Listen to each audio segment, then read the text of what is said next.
Boa tarde, bem-vindos a mais um Coisas de Sintra. Foi 31 de março de 1821 que as Cortes Constituintes, por proposta do deputado Francisco Simões Margiocchi, aprovaram a extinção do Santo Ofício e da Inquisição em Portugal. Foram 285 anos onde 40 mil pessoas sofreram os horrores da tortura, do degredo e da morte. A Inquisição apareceu em Portugal a pedido de Dom João III em 1536. E durante esses 285 anos, vários foram as pessoas que foram parar à fogueira, apenas pelo crime da convicção da sua fé, por adorarem a lei de Moisés, por não comerem carne e muitas vezes pura e simplesmente por não jejuarem. Já no período de Dom Manuel, em 1496, se começou o período mais obscurantista da história de Portugal, com a expulsão dos judeus e as conversões forçadas dos cristãos novos. Mas foi a partir de 1536 que Dom João III instituiu o verdadeiro período do terror em Portugal. Os processos da Inquisição eram lentos e tenebrosos. Os suspeitos que, de um modo geral, eram denunciados eram presentes a um tribunal eclesiástico, que em Lisboa funcionava no Palácio dos Estaus, no local onde hoje é o Teatro Dona Maria II, e teve tribunais também em Coimbra, Évora e Goa. No conjunto desses processos, geralmente o suspeito era apresentado a um juiz, onde lhe era feita a verificação dos bens, onde eram feitas perguntas, e se ele se demonstrasse hesitante em confessar, podia ser sujeito a tortura.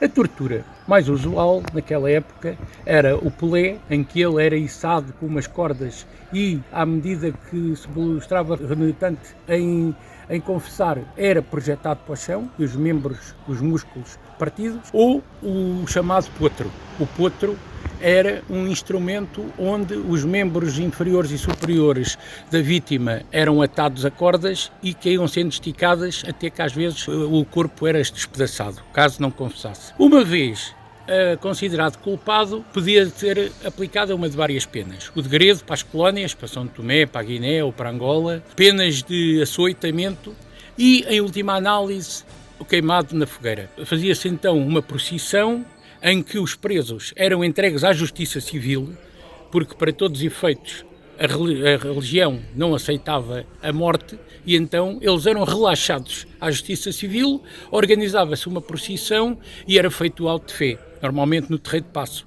Os que tinham fugido ou que foram condenados relapsos eram queimados em efígie. Portanto, para todos os efeitos, eram considerados mortos, embora não se tivessem encontrado fisicamente para ser mortos. Eram momentos de grande aflição e temos algumas figuras históricas, como Damião de Góis, que, mesmo depois de morto, foi desenterrado para lhe queimarem os ossos porque era herege.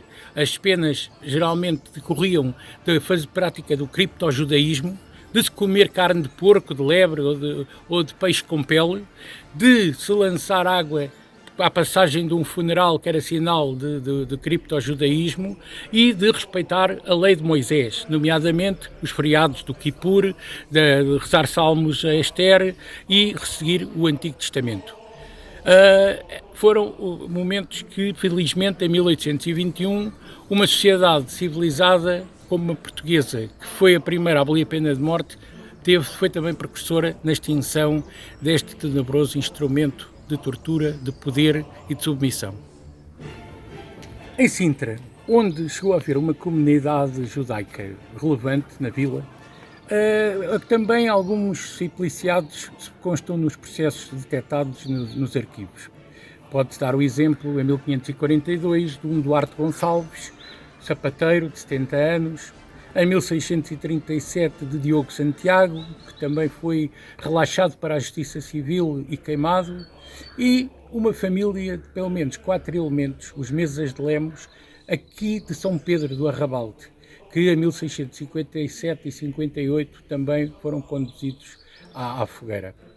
Foram 285 anos de obscurantismo. O país das luzes, dos descobrimentos, do encontro de povos, foi também um país que conheceu momentos de dor, de sangue e de intolerância. Esperemos que esses tempos não voltem mais.